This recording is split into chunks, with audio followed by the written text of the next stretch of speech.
Hello, I'm Dave Catlin. I'm the CEO of Valiant Technology and the designer of the Valiant product. This is a presentation I gave at the Construit conference held at Warwick University on the 15th of July 2017. It's an account of our head teacher used makerspaces to raise the test scores of his students across all subjects. This took place at Fleetwood School in Lincolnshire in 1998. You might be surprised about that date because makerspace is a relatively new term. However, concepts are not new. In fact, they've been around in the UK at least since mid-70s. It's what we call design technology. Back in the 80s and 90s, there was a spirit and an adventure about design technology, which is largely being strangled out of it, in my view. And what Makerspaces is doing is bringing back that excitement.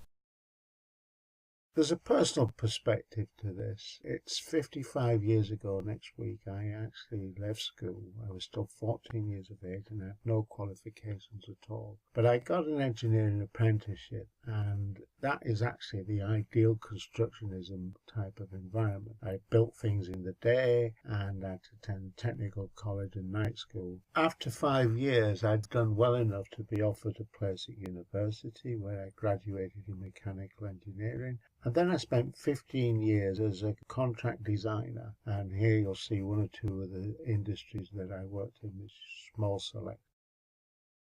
Then in 1982, a teacher friend of mine introduced me to Seymour Papert, constructionism, logo, and turtles. In the career I've just outlined, I'd gained a lot of knowledge and expertise, yet I considered my most important skill was the ability to problem solve and critical thinking. And here's somebody saying we should teach those skills to children. I was blown away. And as an avid Isaac Asimov reader, the idea of designing a robot was very appealing, so I got into education. At the time, the British education system was based upon the ideas of Piaget. That was at all levels: government, academia, education authorities, teachers, and it's all epitomised in the Plowden Report.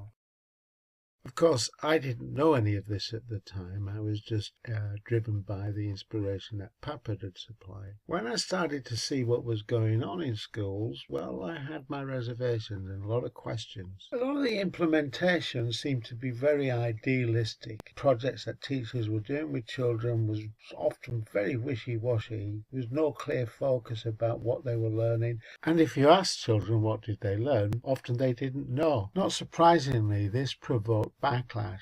This was epitomised in what's called the Black Papers. Now, a lot of that stuff was ideological. Instead of educating children to live fulfilling lives, a lot of people wanted them to train for specific jobs, many of which don't exist anymore. Despite this, some criticism had merit. For example, there was a school, Tyndall School in North London, where children turned up and decided what they were going to learn that day, and if they wanted to go learn maths, they went to learn maths, and instead of that, if they wanted to play table tennis, then off they went to play ping pong. Trendy teaching is a derogatory term used by traditional educationalists to dismiss enterprises like constructivist education. This is all part of the anti-constructivist rhetoric that has built up over the years. I'm going to focus on two items. One, that children have no choice in what they learn. We simply instruct them on what we think they should know. Two, the fact that critical thinking is not possible. You need to first of all acquire some knowledge and then you can critically think. Somehow people have got the notion that constructionism is anti-instruction. Well, Papert succinctly deals with this in his book, The Children's Machine. He calls it silly. And that brings us to the nub of the issue. How do we make constructivist theories work in the classroom? Theories by Piaget and Vygotsky describe how we learn. They're psychological theories, not teaching practices. The challenge is understanding how to put theory into practice. And as we've seen with Tyndall School, there were many attempts that failed. Fleetwood School is an example of success. And this presentation describes how that success was achieved. Trevor Thompson was their head teacher at Fleetwood School, and the context of this was that every year there used to be a design technology show held in November, and they invited the school along to show teachers the quality and the type of work that they were doing. In 1998 that school was Fleetwood School, and so Trevor was working with his Year 6, that's 11-year-old students, to create a presentation for that event. The children decided that they wanted to make automata for a circus. So the first thing Trevor got them to do was to brainstorm ideas. But instead of just writing these down, he turned this whole thing into a art lesson, and the students made this fantastic wall mural of different circus acts that they would like to make. And that's a theme of the whole project. Children having imagination about things they'd like to do, and Trevor finding ways to integrate that into the curriculum work that they had to do. This acrobatic act was one of the ideas. A person jumps onto the end of a seesaw, catapulting the acrobat onto the shoulders of another member of the troupe. Children had no idea how they were going to do this, and neither did Trevor. What often happens in those situations is imagination gets stifled. Trevor was braver than that. He wasn't worried about telling people he didn't know something, and he always had the attitude, if I don't know, I'll find out somebody who does. And in this case, it was me. And I exhibited all my naivety and confusion. Shouldn't children be discovering this by themselves? Trevor just said, tell them. One way of doing this is to use a 4-bar mechanism, and that's way beyond the scope normally of primary school children. So here's where we start. The red circle represents the head, and the two smaller circles, the shoulders and the feet. We need them to end up in this position. In a 4-bar mechanism, the feet will travel in an arc. Here we see the arc and its chord. If we bisect that chord, anywhere along the bisecting line, we'll find a fulcrum that can draw that arc. We can do the same with the shoulders. And we find our second fulcrum. We've now got the geometry of a 4-bar linkage mechanism which will meet our objectives. So here's their automata, Granny's Great Leap. Person jumps onto the seesaw and the acrobat flies through the air and lands on the shoulders. The children who'd used Flymo clay for making the jumper, they'd never used that material before, but some other children had, so they subcontracted the task to them. Juggling Joey illustrated Trevor's wisdom. Like most of the designs, Juggling Joey is computer controlled using a control box and some control software. Originally, all the students did was control the lights to give the impression of juggling, and make Joey into a monocyclist by using a simple crank mechanism. They knew how to bisect lights, but they'd never had a reason to do it before, and they'd loved the 4-bar linkage mechanism. They were eager to use it in other designs, so they used the idea to animate Joey's head and arms. There's nothing wrong with instructing children, but there's a big difference between the superficial acquisition of facts and the emotional internalization of knowledge that these children had experienced. I thought the circus was an inspired choice. There's been a history of circus automata. I said to Trevor, you were lucky the kids chose to do a circus. And he replied, no, I knew they would. He set it up. A circus had been through the village during the summer. He'd put props around the classroom, and he'd got the kids thinking about circus before he asked them to make a choice. This is an example of managing the learning experience. The teacher still has to deliver the curriculum. The constructivist approach is to guide children into a subject, to get them to buy in, to get them engaged, and that's the key to successful teaching. To get some ideas, students started to research circus automata. They got a CD from an automaton museum in York. The acrobat on the ladder was one of the acts, and this was their version of the design. They also got the idea for bottle balancing Bertie from the video. Clown balances a bottle on the end of the stick. They asked me how to do this. And then the cheeky devils went and rejected my ideas. I thought that was incredible. A wonderful demonstration of critical thinking. It showed that critical thinking doesn't require you to know anything. Critical thinking is about evaluating knowledge.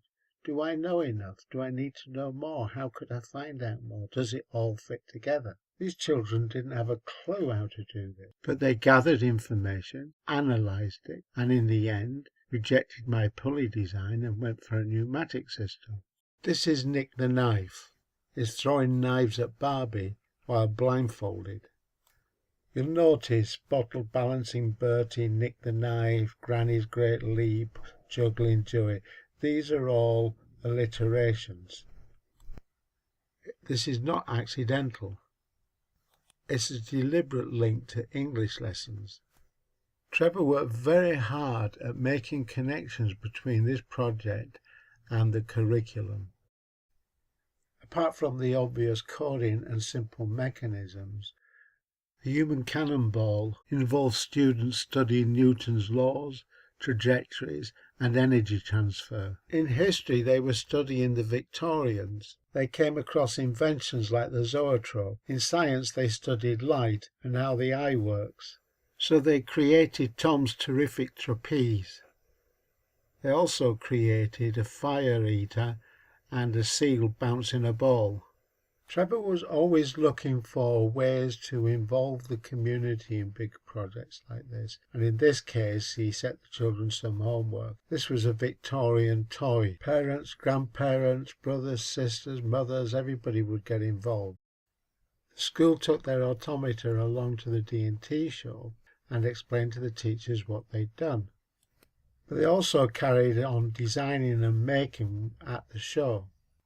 The custard pie act was imaginative and amusing, as you can see from Georgie's smile at the end.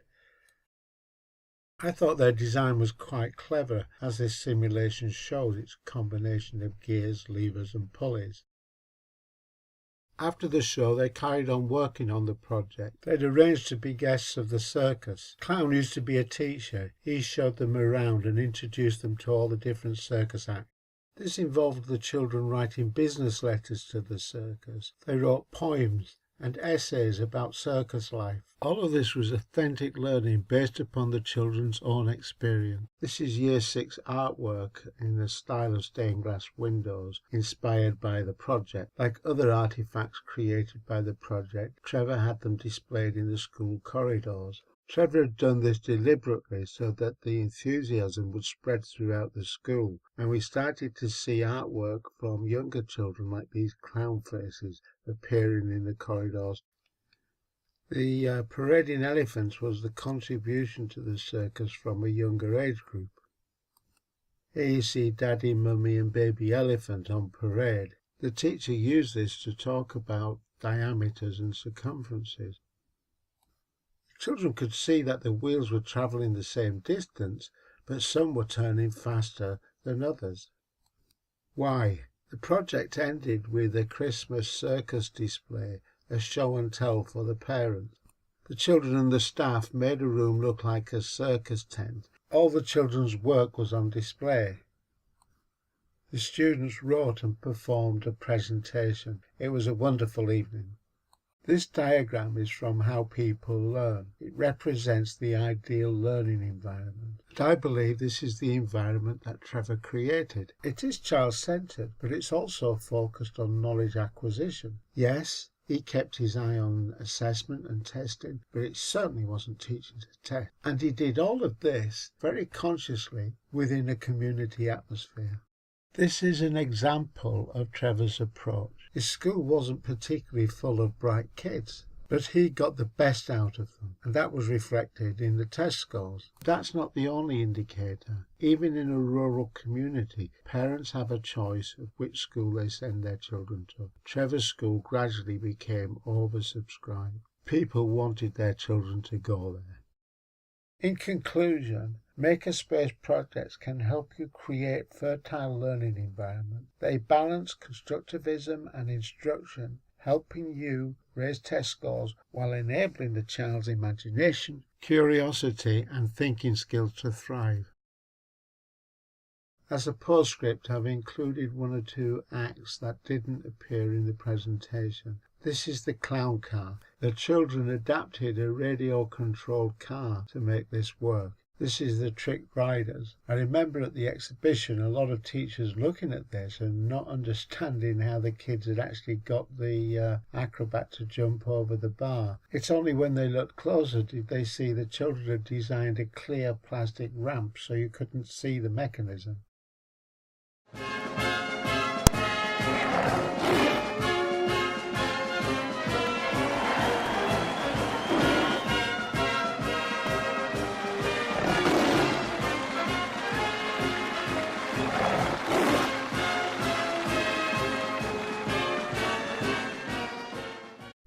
Disappearing Lenora. This was another idea that came from their history studies of Victorians. They found an old magic book from that era. It's an elaborate gear mechanism that spins the cabinet around, and then when it comes back you'll find that Lenora's disappeared. How did they do it?